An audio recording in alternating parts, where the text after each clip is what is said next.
rudisha masaga yangu, nijie masaga yangu. Sasa mimi kajiuliza, masaga gani? Masaga au kuna mizigo au masaga gani? Bwana FM Radio na Songo Media tupo katikati ya mji Tunduma kwa ajili ya kuweza kuletea taarifa ambazo zinaendelea kuhusiana na uvumi wa wanaume kupoteza nyeti ama sehemu zao za siri, na hicho kitu tunakuletea hapa kupitia FM Radio na Songo Media ili uweze kujua ni kweli hizi mambo zipo ama hazipo. Mimi naitwa Emid Nangi, lakini pia asante David Gale nyuma kamera. Songo Media hii hapa.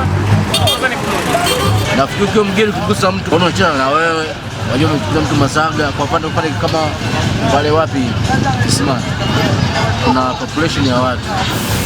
Msimono watu. Mtu kugusa huyu kugusa huyu watu watatu, wanne, watano. Alafu masaga umepoteza unafanyaje? Kwa imetokea tafaruku kubwa sana mkoa wa Songwe. Watu waliotokea ni kutoka Kongo na masaponsa wametokea Kongo. Wameweza kuwalaghai baadhi ya watu ambao ni wa Tanzania kwa mchezo. Nasikia tu, sina uhakika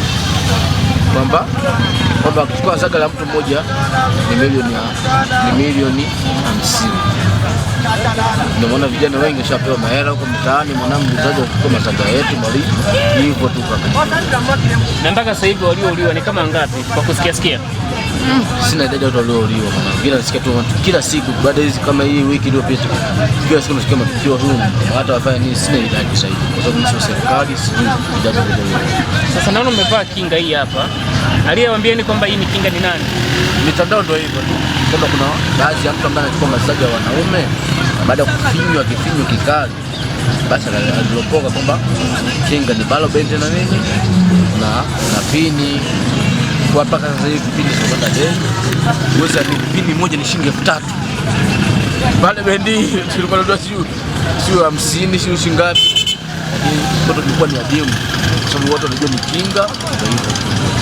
Okay, sasa una kipi cha kuambia Watanzania ama Wanasongwe ambao hawapo Tunduma wanatarajia kuja hapa Tunduma?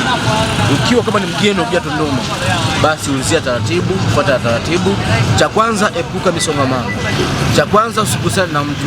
Sababu nilikuwa ni mgeni, ukaja hapa kugusana na mtu papo, mtu masaga yake katokea hapo, mgeni mgusa huko, akakushtaki wewe. Ndio maana naambiaje, wakina baba mdogo wa mkoa wa Songwe, sio Tunduma, msichukulie sheria mkononi. Mkimkamata mtu amechukua masaga ya mtu, basi msimue. Serikali ipo, polisi lipo, mpelekeni polisi. Basi mtu arudishe masaga yule jamaa mtendeo aliyepoteza masaga. Ndio kisho taratibu zote zifuate. Lakini ukichukua sheria mkononi kwa mtu afu mtu aliyechukua masaga ajirudishe masaga na kwa. Mpaka sasa hivi kuna mtu yote ambaye umeshuhudia kabisa masaga yamepotea? Baba, sio mtu mmoja, zaidi watu 10 si ngapi. Tunaona masaga kwa sababu mweki flat screen blazer. Can imagine ule ume wa mwanaume kimebaki kichwa tu blazer. Vyote vimeingia tumboni. Bado fikiri blazer masaga yamepotea blazer. Hii kichwa hivyo. Na watu wamelalamika mtoto vitu masaga yao. Japo sawa wanaonyesha ni wachache. Rudisha masaga yangu, nijie masaga yangu. Sasa mimi kajiuliza, masaga gani? Masaga au kuna mizigo au masaga gani? Baada kuleta taharuki tukakusanyika kama watu, tukole kupita tu njia. Jamaa amechukua masaga yangu yani uume umechukuliwa, tukastaajabu. Jamaa akatuona. Wakina bandu, nini? Baba, kwa hiyo tunaona kipele hiki hapa kwa babake kipele hiki kama kidogo. Hivi. Baada hata baba, nini labda ni kiki tu mwanangu au ushirikina gani umetokea Tunduma? Baada hapo baba kila mtaa uliendelea, sio Songea, sio Mwaka, sio watu masaga yako nachukuliwa. Kule kina baba mdogo kwa chukua masaga kwa babake sielewe kwa nini walikuwa tumia saba juu yani experience gani kwamba mchukue masaga kuaminisha watu. Unajua ni sasa kinachotutisha kinachotogolesha watu walichukua saidia mkononi, wanaua watu. Na tujui kwamba huyo mtu basi akichukua masaga basi tuishe zalani. Mimi nakwambia nichukue masaga, alafu mdo huyo amerudi.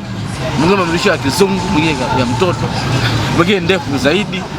Baba, ninavyojua kina baba mdogo wa Tunduma, nikana wote kwamba sasa hivi imetokeza issue nyingine ya kina dada. Watoto wa kike wanachukua masaga ya kiume. Hiyo nayo ikoje? Na yenyewe iko. Yaani kuna baba mdogo wale wanatembeza nyeti 1200, mara iko Mpemba, mara iko Chapo, mara iko Chibaki, mara iko Lugombani, mara iko Mwako. Sasa kule ndio tembeza ile 1200. Wewe juu unakutana kitu gani kama. Kwa hiyo inaleta taharuki kubwa sana. Yaani hapo ni kwamba wanawake wanatibia sisi ama wao ndo wanaibiwa? Yaani ilikuwa ni Wakongo, sasa hizi wamebeba michongo wanawake. So wanawake ndo wamekuwa maadui wa wanaume sasa. Ndio.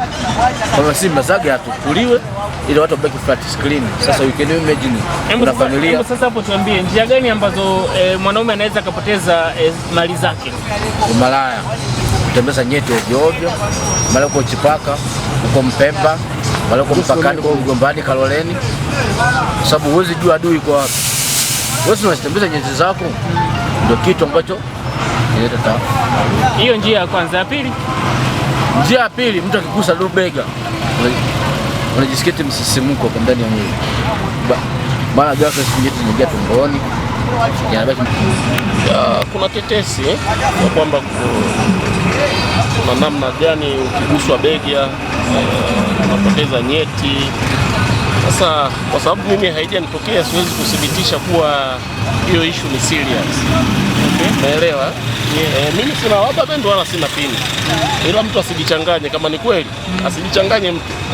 Pengine ikatokea hivyo utafanyaje? Ikatokea mtu kanigusa Mazaga yamepotea. Yeah. Tunamalizana tu.